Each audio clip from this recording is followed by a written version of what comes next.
लवकरच महालक्ष्म्यांचे आगमन होणार आहे, तर त्यासाठी आज आपण अगदी सहज सोपा कुणीही बनवू शकेल असा फराळाचा पदार्थ बघूयात.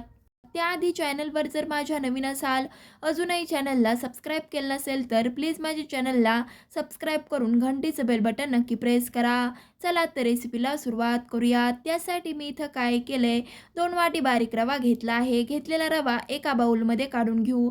आता आपल्याला ह्यामध्ये चिमूटभर मीठ आणि अर्धा पळी कच्चं तेल घालून तेल छानपैकी असं रव्यामध्ये मिक्स करून घ्यायचं आहे. तेल रव्यामध्ये मिक्स करून झाल्यावरती नॉर्मलच थोडं थोडं पाणी घालून घट्टसर पीठ मळून घ्यायचं आहे.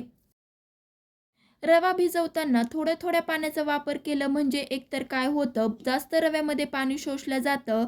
त्याचबरोबर एकदम जर पाणी रव्यामध्ये घातलं ना, तर आपलं मिश्रण पातळ होऊ शकतं. त्यामुळे थोड्या थोड्या पाण्याचा वापर करूनच रवा भिजवून घ्यायचा आहे. तुम्ही बघू शकताय थोड्या-थोड्या पाण्याचा वापर करून इथे मी हा रवा भिजवून घेतला आहे. आता आपण हा भिजवलेला रवा झाकण ठेवून 10 मिनिटासाठी बाजूला ठेवून देऊ. आपला रवा भिजत आहे तोपर्यंत सारण बनवण्यासाठी इथे मी काय केलंय, मिक्सरच्या भांड्यामध्ये 1 वाटी सुक्या खोबऱ्याचे काप घालून एकदा फिरवून घेणार आहे. आधी सुक्या खोबऱ्याचे काप फिरवून घेतले म्हणजे पटकन असे बारीक होतात. तुम्ही बघू शकतायत इथे मी पल्स मोडवरती सुक्या खोबऱ्याचे काप बारीक करून घेतले आहेत. इथं मी काय केलंय, जेवढे सुक्या खोबऱ्याचे काप घेतले होते ना, तेवढी साखर घालणार आहे. साखरेचं प्रमाण तुम्ही तुमच्या आवडीनुसार कमी जास्त करू शकता, पण जेवढे सुक्या खोबऱ्याचे काप घेतले होते ना, तेवढीच साखर घाला म्हणजे मस्त असं इथे आपला हा पदार्थ तयार होतो. त्याचबरोबर 1 मोठा चमचा खसखस, 3 ते 4 वेलचीच्या बिया घालून एकदा मिक्स करून छानपैकी असं पल्स मोडवरती 2 ते 3 मिनिटं फिरवून घेतलं की आपलं हे सारण तयार होतं. तयार झालेलं सारण तुम्ही फ्रीजमध्ये ठेवू शकता. महिनाभर आरामशीर टिकतं. ह्या सारणापासून तुम्ही मोदक देखील बनवू शकता. मस्त असं इथे आपलं हे सारण बनवून तयार आहे. एका बाउलमध्ये काढून घेऊ. तुम्ही बघू शकतायत मस्तपैकी इथे आपलं हे खोबऱ्याचं सारण बनवून तयार आहे. तुम्ही करंजीसाठी कोणतं सारण बनवता किंवा ह्याआधी हे सारण बनवलं आहे का, ते मला कमेंट करून सांगायला विसरू नका. बघू शकतायत मस्तपैकी 10 मिनिटानंतर रवा देखील आपला भिजवून तयार आहे.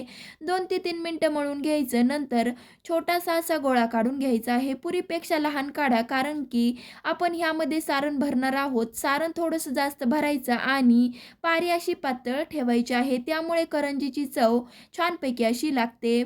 तुम्ही बघू शकतायत इथे मी छोटासा असा गोळा काढून एकसारखा करून पातळ अशी पारी लाटून घेणार आहे.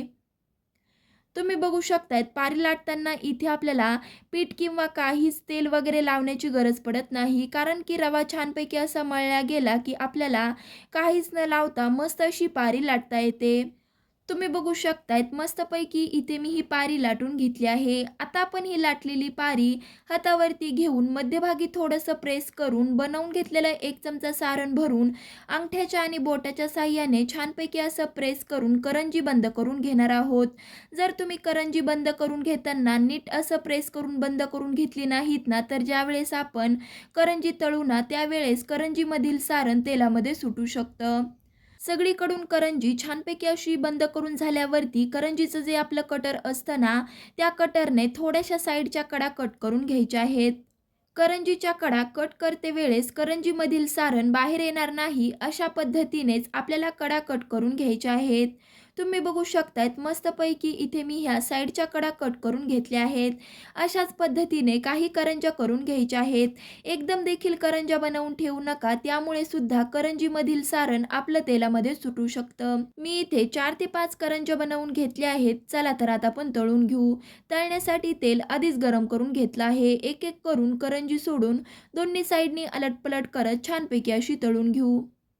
करंजी तळता वेळेस आपल्याला गॅस मिडियम टू हाय हीटवरतीच करायचा आहे. ही करंजी मस्त अशी दिसायला दिसते. पहिल्याच प्रयत्नात जर तुम्ही बनवत असाल ना, तर परफेक्ट अशीच बनते. सारण बनवायलाही इतका खटाटोप नाही. अगदी मनात आलं की केव्हाही तुम्ही 1.5 तासामध्ये ही करंजी तयार करू शकता. तर बघितलत ना, बनवायला अगदी सोपी, तोंडात टाकताच विरघळणारी करंजी बनवून तयार आहे. मस्तपैकी अशी करंजी तळून झालेली आहे. आता आपण ही काढून घेऊ. दिसायला तर एकदम अशी पांढरी शुभ्र, तोंडात टाकताच विरघळणारी दिसत आहे ना? तर वाट कसली बघताय? तुम्ही सुद्धा ही पांढरी शुभ्र, गुबगुबीत, तोंडात टाकताच विरघळणारी मऊसूत करंजी नक्कीच बनवा. तुम्हाला मी एक करंजी फोडून दाखवते. बघू शकतायत मस्त अशी भरपूर सारण भरलेली करंजी तयार. तुम्ही सुद्धा येणाऱ्या महालक्ष्म्यांसाठी ही करंजी बनवा आणि हो ती कशी झाली हे मला कमेंट करून सांगायला विसरू नका. तर पुन्हा भेटूयात एका नवीन रेसिपीसह. तोपर्यंत धन्यवाद.